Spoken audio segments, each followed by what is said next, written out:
My grandfather's stories were the stuff of nightmares, but none haunted me more than the tale of the Thornton House. "Never go near that place," he'd warn, his voice low, eyes glinting with something between fear and awe. "It's cursed. No one who enters comes out the same." As a kid, I'd lie awake, imagining a crumbling mansion at the edge of town, its windows like hollow eyes watching the world. By the time I was a teenager, I chalked it up to old folklore, until last summer, when my friends and I decided to see it for ourselves. Sarah was the instigator. She thrived on adventure, always chasing the next thrill. "Come on, Alex," she said, her eyes sparkling with mischief. "It's just an old house. What's the worst that could happen?" Mike, the group's skeptic, scoffed at the idea, but tagged along, probably to debunk the whole thing. Jake, my best friend since we were kids, was reluctant but caved when I agreed to go. It was a cold October night, the kind where the moon hangs low and heavy, casting long shadows that seemed to move on their own. The wind howled through the trees as we approached the end of the road, where the Thornton House stood alone, surrounded by gnarled oaks and rusted iron fences. It was bigger than I'd imagined, a decaying Gothic relic with jagged spires piercing the sky and windows that stared blankly like the eyes of a corpse. "We're really doing this," Sarah whispered, her bravado tinged with unease. "Let's get it over with," Mike muttered, shoving his hands in his pockets. The gate creaked as we pushed it open, the sound echoing in the stillness. The path to the front door was overgrown with weeds, and the air grew heavier with each step, thick with the scent of damp earth and something sour, like rot. The front door was ajar, as if inviting us in. I hesitated, my grandfather's warning echoing in my mind, but Sarah was already stepping inside. The house was a tomb. Dust coated every surface, swirling in the beams of our flashlights. The air was stale, heavy with the smell of mold and decay. We moved through the foyer, our footsteps muffled by a threadbare rug.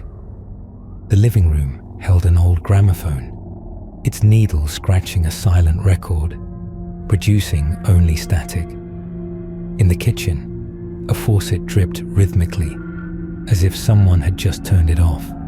"Let's split up," Jake suggested, his voice shaky. "No way," I said firmly. "We stick together." We agreed and explored room by room, our flashlights cutting through the gloom. In the study, we found something that stopped us cold, a leather-bound journal, its cover embossed with the name Eliza Thornton. Sarah opened it, her hands trembling slightly. "Let's see what this says." The first entry was dated September 15th, 1925. "Dear Diary, we have finally moved into our new home. It is everything I dreamed of, spacious, elegant, and full of character. Henry is setting up his medical practice in town, and the children are delighted with their new rooms. I feel so blessed." The entries painted a picture of a happy family, but as we read on, the tone darkened. October the 10th, 1925. "Strange things are happening. I hear footsteps in the hallway at night when everyone is asleep. The children say they see shadows in their rooms. Henry says it's our imagination, but I can't shake this feeling of unease." October 20th, 1925. "Last night, I saw a figure at the foot of our bed. It was tall, dark, with no face. When I screamed, it vanished. Henry insists I was dreaming, but I know what I saw. Something is wrong with this house." October 30th, 1925. "I found a book in the basement, hidden behind bricks. It's filled with strange symbols and incantations. I think Henry has been experimenting with something he shouldn't. He's been acting strangely, spending hours down there alone. I'm afraid. The final entry, dated October 31st, 1925, sent a chill through us. It's here. I can feel it watching me, waiting. The children are gone. I don't know where. Henry is changed. His eyes are black, and he speaks in tongues. I fear we have unleashed something evil. God help us all. We stared at each other, the weight of the words sinking in. This was written exactly 100 years ago today, I said, my voice barely audible. The temperature plummeted, and a low, guttural growl echoed from upstairs. Our flashlights flickered, casting wild shadows on the walls. We need to leave, Mike said, his usual bravado gone. We turned to the door, but it slammed shut with a deafening bang. The sound of locks clicking into place echoed in the silence. We were trapped. Panic gripped us as we pounded on the door, but it held fast. The windows were boarded up, and even if they weren't, we were on the ground floor. Jumping wasn't an option. Calm down, I said, trying to steady my voice. There's got to be another way out.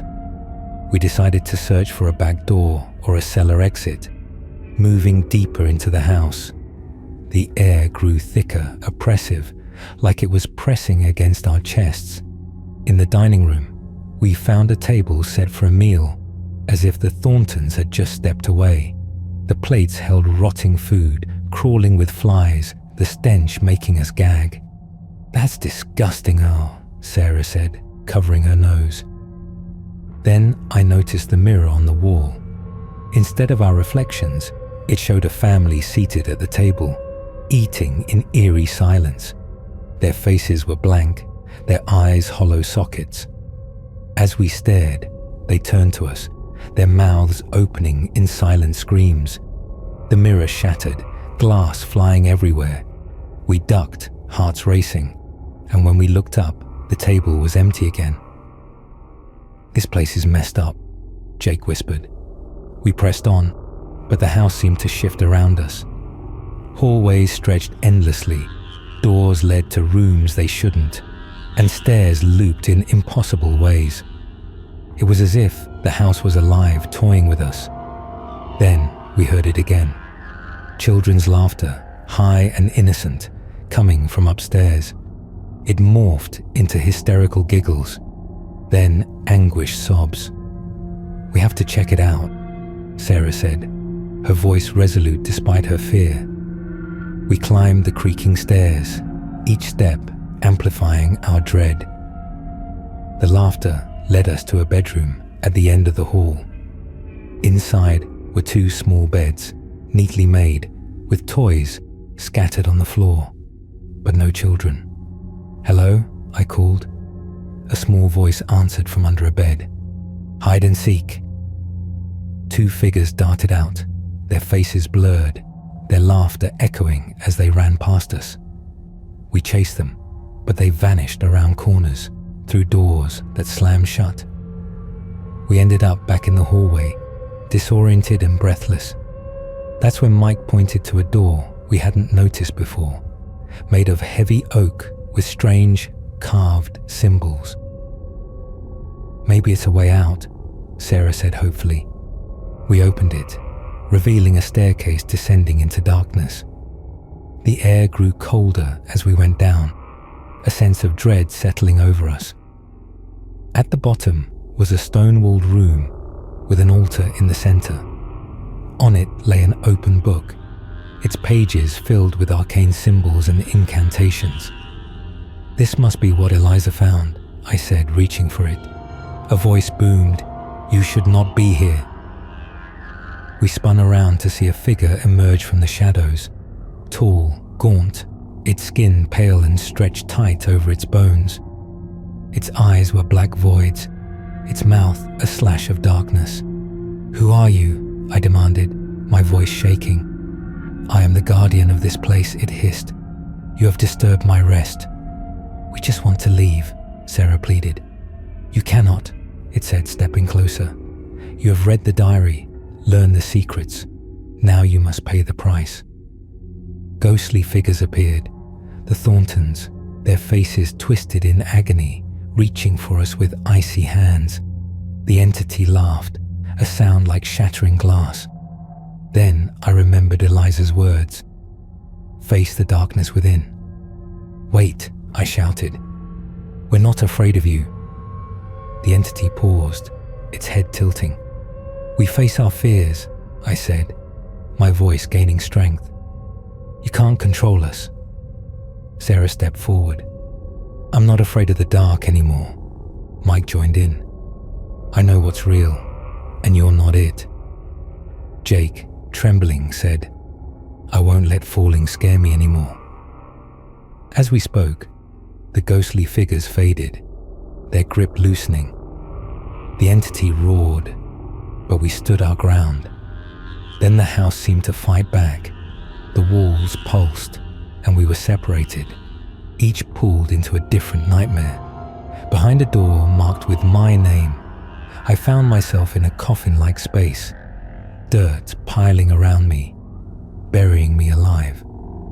My worst fear, being trapped, consumed me. I clawed at the walls, gasping for air. Sarah was in a pitch-black room, her fear of darkness overwhelming her. She screamed, I can't see. Mike faced mirrors reflecting distorted versions of himself, whispering doubts that drove him to question his sanity. Jake stood on a ledge over an endless void, his fear of heights paralyzing him as the abyss pulled him in. But Eliza's words echoed in my mind. I forced myself to breathe. I'm afraid of being trapped, I said aloud, but I won't let it control me. The dirt receded, light filtering in. I was back in the hallway. Sarah, in her darkness, declared, Darkness is just the absence of light. I can find my own. Her room brightened, and she was free. Mike shouted, I know who I am. His reflection shattered, and he returned. Jake, on the ledge, said, I choose to stand firm. The void retreated, and he was safe. We reunited, the house shuddering as if angry. But the entity wasn't done. Its voice echoed from the basement. Come to me. We descended back to the basement, the air thick with malice. The altar and book were still there, the pages glowing faintly. This is where it started, I said. Eliza's husband must have performed a ritual summoning this thing. We need to end it, Sarah said. We found a banishing incantation in the book. Together, we chanted, our voices trembling but resolute. The entity appeared, a towering mass of shadow with glowing red eyes. You cannot leave, it hissed. You are mine. Tendrils of darkness lashed out, but we kept chanting, our words growing stronger. The entity screamed, a sound that shook the walls, and with a final deafening wail, it dissolved into mist. The book burst into flames, reduced to ash. The basement door unlocked, and we ran, not stopping until we were outside. Behind us, the house groaned and collapsed, timbers snapping, walls crumbling into rubble. We stood, panting, watching the Thornton House vanish. Let's never speak of this again, Mike said, his voice hollow. We nodded, but I knew we'd never forget. That night, as I lay in bed, my phone buzzed. A message from an unknown number. You left something behind. Attached was a photo of Eliza's diary on my bedside table. I hadn't taken it. I've never gone back to that road. But sometimes, late at night, I hear footsteps in my hallway when I'm alone. And sometimes, I see her, Eliza standing at the foot of my bed, her face twisted in terror, mouthing words I can't hear. I think she's trying to warn me, but it's too late. I've already let it in.